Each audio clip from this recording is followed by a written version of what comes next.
Music by DJ Vikas Sitamarhi.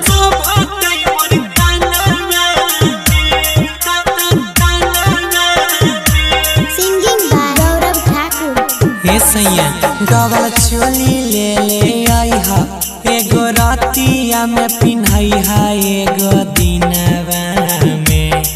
Double चोली ले ले आई हा, एगो रातिया में पिन्हई हा, एगो दिनवा में। पिया हो बड़ी सुंदर शोभा तैमर थानवा में, राजा हो बड़ी सुंदर शोभा तैमर थानवा में। कान खोल के सुन ले विकास राजा हो बड़ी सुंदर शोभा तैमर थानवा में। साई रिकॉर्डिंग स्टूडियो दिल्ली।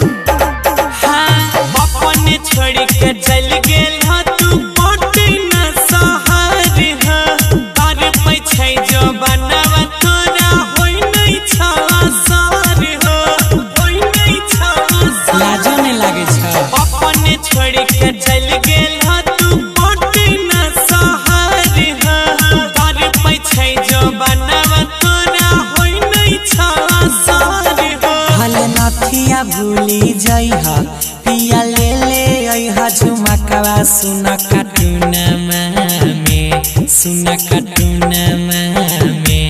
पिया हो बड़ी सुंदर शोभा तैमर खानवा में, राजा हो बड़ी सुंदर शोभा तैमर खानवा में। दिमाग में घुसै छ राजा हो बड़ी सुंदर शोभा तैमर खानवा।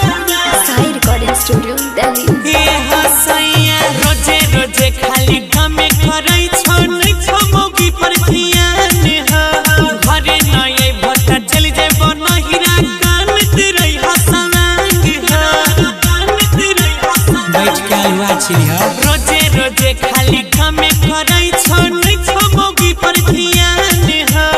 घरे नयै भट्टा चल जेब नहिरा कानत रही हसमांग ह। सुना गुडू गौरव पिया अजय सन्नी सुतल चाहे छ रात सिरहौनवा में, हमरा सिरहौनवा में।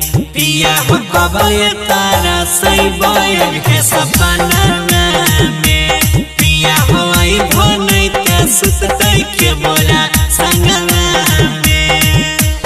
तब ने I love you recording by